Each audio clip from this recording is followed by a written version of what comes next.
can do handstand stuff against the wall again. I can hold my weight. And one of the things I've learned is if you can lift it, then it's not too much.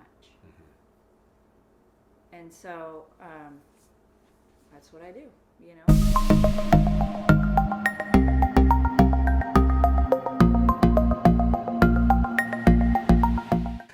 Hey everybody, welcome back to KCF Conversations. My name is Dan. I'm joined here by Buffy.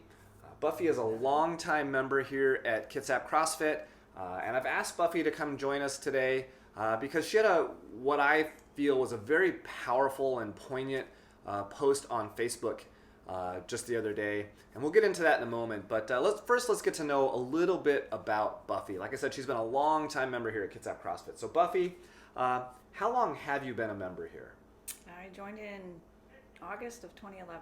August of 2011. So you're coming up on your decade mark. Yes, 10 year. There's a very small group of folks who are hitting that decade mark, which is it's so cool. It's so great. Impressive. I'm glad I walked through those doors. Yeah, I distinctly remember when you came in. You were there? For sure. Yeah, I definitely remember that. Okay. What do you do? You and Hal. I'm a PE and health teacher, and so that's my main drive. I do a few other teaching positions, but that's mostly what I remember they kind of pushed around. Had you teach all kinds of things, computers. I still do. I teach computer lit right now. Okay, a couple others. But your main gig is teaching PE. Absolutely. Yeah, which is super cool because you've incorporated what you've learned through CrossFit into some of your PE, right? Oh yeah, and just the whole anybody can do it. That whole mindset has really just helped me. Help my kids, because they all just know, there's not everybody loves it. And so, my goal is to make sure that I find something that everybody can do and maybe wants to do. So, that's really my goal with my kids. I don't really care if they are the best or not. I just want to see them all succeed. So it's kind of the same philosophy here, I think. At least that's what I get out of it. So that's awesome. Yeah. I can always tell when when our kids come through our kids program, or like preteens come through our kids program, and some of our teens come through the program, and they'll give me little hints, and I'm like, you had PE with Buffy, didn't you? They're like, yes, because their push-ups will be different, or they'll do a movement I had one the other day that she was doing some kettlebell swings, and I said, you've done these before, haven't you? And she goes, yeah, I did them in PE. And I said, Did you go to Pulse Bowl Middle? She's like, yeah. I'm like, I knew it. I knew it. So I can see it when it comes in, which is really, really awesome. That's awesome. I love hearing that. So, okay. How long have you been teaching? 26 years. 27. This is actually my 27th year. That is so amazing. 94, I think. That's awesome. 93. Take it back. I don't know. 93. Long time ago. Yeah, that's amazing.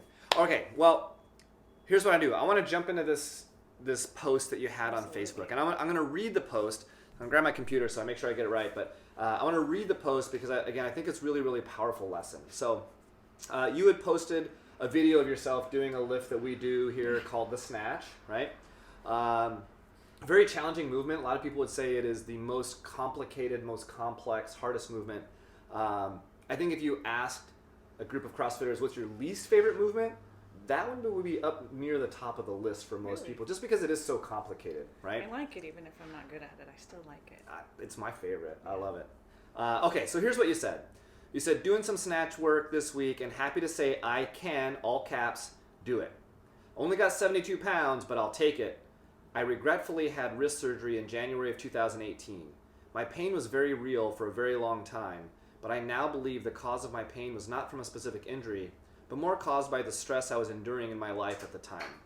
My doctor told me my wrist would not ever bend again, and I would not be able to do many of the things that CrossFit offers. He was wrong. The mind is a powerful thing, and it controls so many of our aches and pains. Yes, the pain is real, but more often than not, the source of that pain is more mental than physical injury. Stress, etc. plays horrible tricks on our bodies. I've learned if you listen to your body, you can still do all the things. Sometimes it hurts, but my body is not broken. I am not broken. Hashtag mind body therapy. Hashtag mind over matter. Hashtag winning.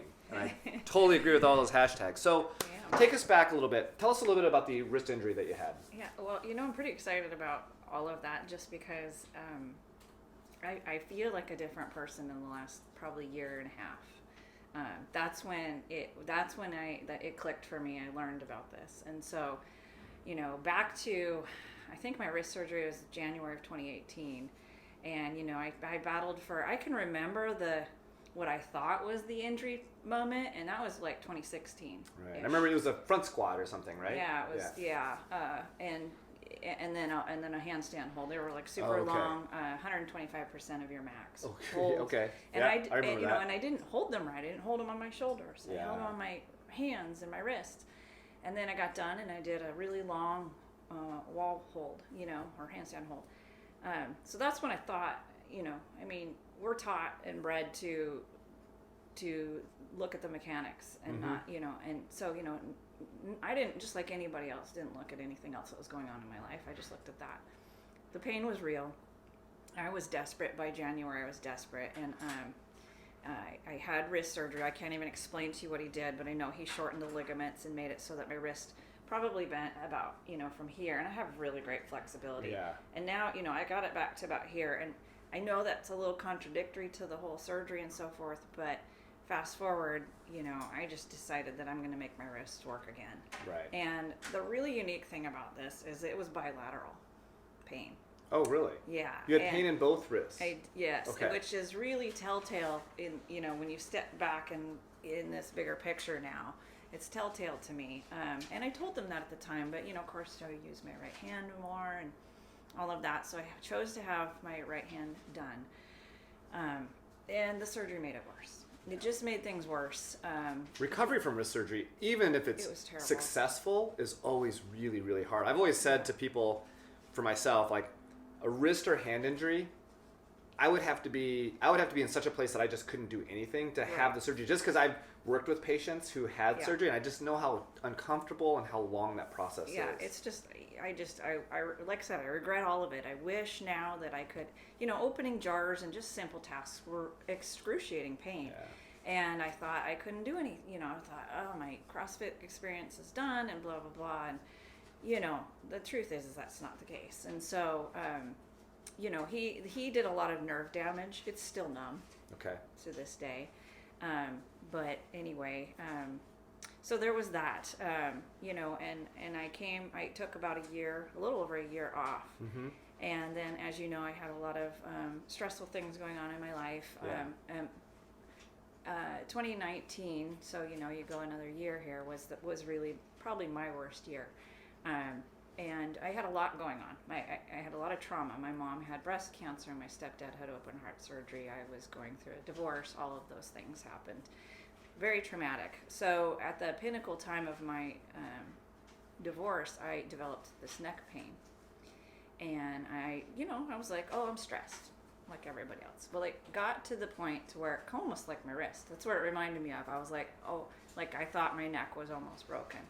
To the point to where I was going to Seattle and doing all the things. Going there, and this doctor says, yeah, I can fix you. I can give you a nerve ablation, all these things. I was like, okay, whatever. So that's appointment after appointment after appointment. Well, what does that do? It makes you fearful. It sort of reinforces things, right? Yeah. That you're broken. There's something wrong with you. And I got about 3 appointments in out of probably like 8 appointments before they would actually do the procedure.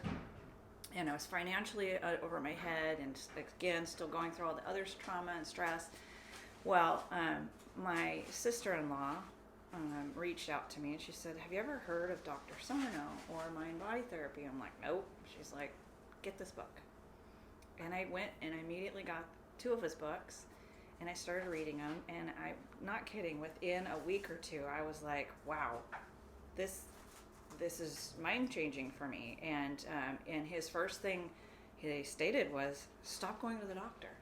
Now, he prefaces it with make sure there's nothing really wrong. Right. He prefaces it with all those things. But, what he said was, stop doing that. First thing, stop doing that. And then, just started, talking all the different things. And so I weighed out my options. And I was like, you know what, I can stop right now in my tracks and try this method. And I can always come back to the whole surgery. Yeah, that's the thing, is like, because this learning from my wrist was huge. I will never go into the knife again. You can't come back from this. This No. is an ultimate step, right? No. But you can always try an alternative and then come back and then eventually go to the ultimate step if you need to. Yeah, and so that for me, that's what happened. And here's the really telltale things for me. I suffered from migraines years prior, again, emotional. But really what the Dr. Sarno, the part I'm excited about is that he sold me on that your pain is real, very real, acknowledges that, but that it's not caused by a mechanical problem, it's caused by an emotional problem, some kind of repressed anger or stress or whatever. And it was very real for me when I realized that. And the reason I told you the next story is because I did that. I quit going to the doctor. That was the end of November, and I came back to CrossFit at the end of December, and I made a decision that I was, going to walk through the doors again and start up again. And then, about 3 months later, COVID hit, right. And I wanted to cry. We all did. And I didn't stop because I knew if I did, I would just be devastated. And so I have continued because of that. And it has just changed me where I realize now, like, my neck images from way back when I had the migraines are exactly the same as the neck images they were taking when I was going through that. I have bone on bone, right? But you know what? That's normal for Yeah. somebody my age. That normal arthritic stuff, it's normal. I mean, I have aches and pains all of the time, but that doesn't mean there's something wrong with me. And I just have to remind myself I actually have stuff in my bag, and I literally talk to myself and say, your body is healthy, your body is normal. This is normal wear and tear for somebody your age. Get through it. And I do. And that's why, when I was snatching, I get to a certain point to where the pain is pretty real. So you do feel it still? Oh yeah. Wrist. Okay. Oh yeah. Yeah. It's a different kind of pain where the surgery now made it so that whatever this ligament or whatever this is right here is now very taxed. Right. And that wasn't the issue. My issue was back here. Got it. Do you still have pain in the other wrist? Yeah, I can. You can. But now that I've processed the fact that this may have been more of an emotional thing, and it's hard for people to buy into that. They're like, whatever, emotions, it's all floof. But I really would just want to say, look into it, because the emotions can be a real deterrent, or the physical pain can be a distraction. Your mind, that's what I said about your mind plays these tricks. It's like it's almost counterproductive in a way. But I believe, for me, that your brain causes pain to keep you from dealing with your emotions or whatever that trauma is. And I see it in people all the time. Now that I see it, I watch it, and I just bite my tongue because I want them to feel what I feel, which is good. I don't have any neck issues anymore. And for the most part, my wrists, I just have to be smart about it, because there are a few things that really stress them and it hurts, but I can do handstand stuff against the wall again. I can hold my weight, and one of the things I've learned is if you can lift it, then it's not too much. And so that's what I do, and I go lighter, when I need to, but I was like, if you can lift it, then it's not too much. And so sure, there's a lot of things I used to be able to do that I'm not as good at now, but it doesn't really stop me, Yeah. You just have a different mindset on things. Yeah. So, I'm just really happy about it. Was it as simple as just reading the book, or what have you? Yes. What did you do after reading the book? What did you do differently to affect change of the pain that you were feeling? Good question. I'll say this: I've read the book, and my shoulder still hurts. Yeah. So what do I need to do? For me, it's dig deeper. Backtracking back to 2018, I started looking within. I had a life coach who introduced me to the Enneagram. Okay. I don't know if you've heard of that. I've heard of it. I've never dug into it. Also, pretty cool philosophy there. And what that helped me do was understand my own personality type and who I am at a deeper level, which answered a lot of questions. I mean, it explained a lot from my past. I'm like, oh, that just makes, just answered a lot of questions. What it also did was it opened the door for me to understand other people better. And, maybe like like why, one of the reasons why my marriage, for example, was not as successful as I wished it to be. It makes sense to me, and I started working towards that, but that was I was the only one working on that at the time, and it didn't really go where I had hoped it had gone. And so, yes, to answer your question, yes, it really was for me as simple as reading the books, but I did continue to read more books, and Dr. Schubner has a book, and there's, so I continued to dive into mind-body medicine, mind-body therapy, and just to reinforce the idea that your brain really can control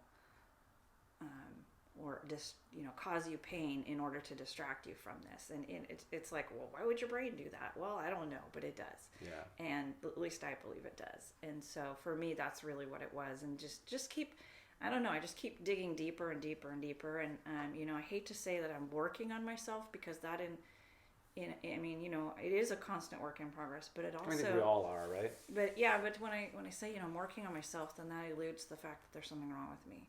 And so I've learned to not really say that as much anymore, even though it is always something I'm working towards, is just to try to keep my mindset thinking, well, you are really self-talk for me. It's just, because I do have pain. I have a lot of pain. I have issues.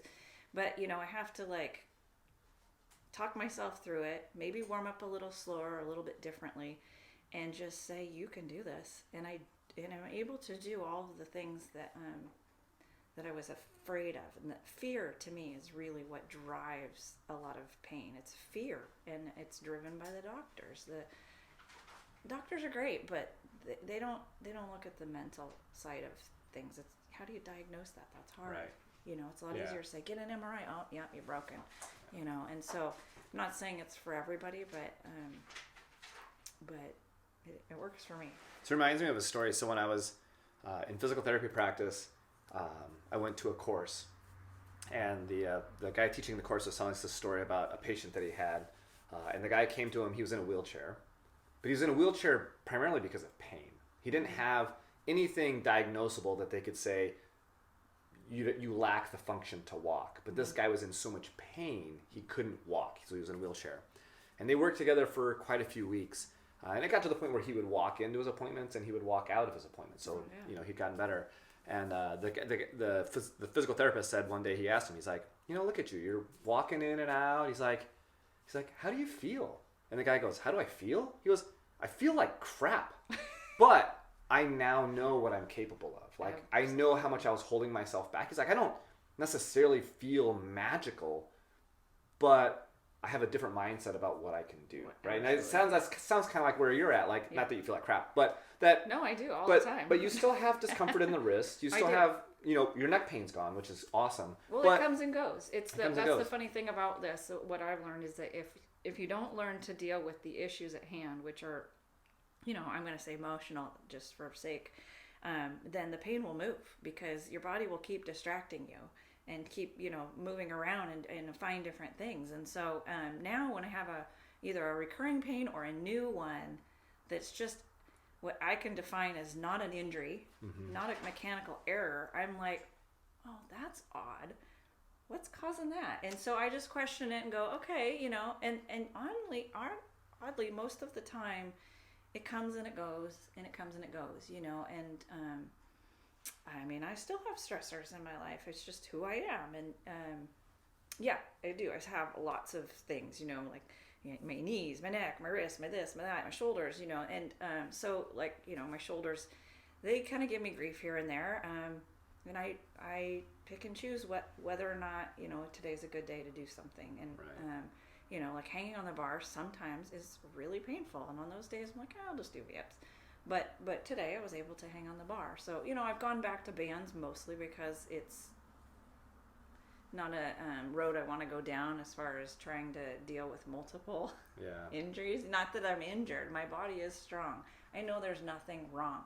I just know that they are sensitive.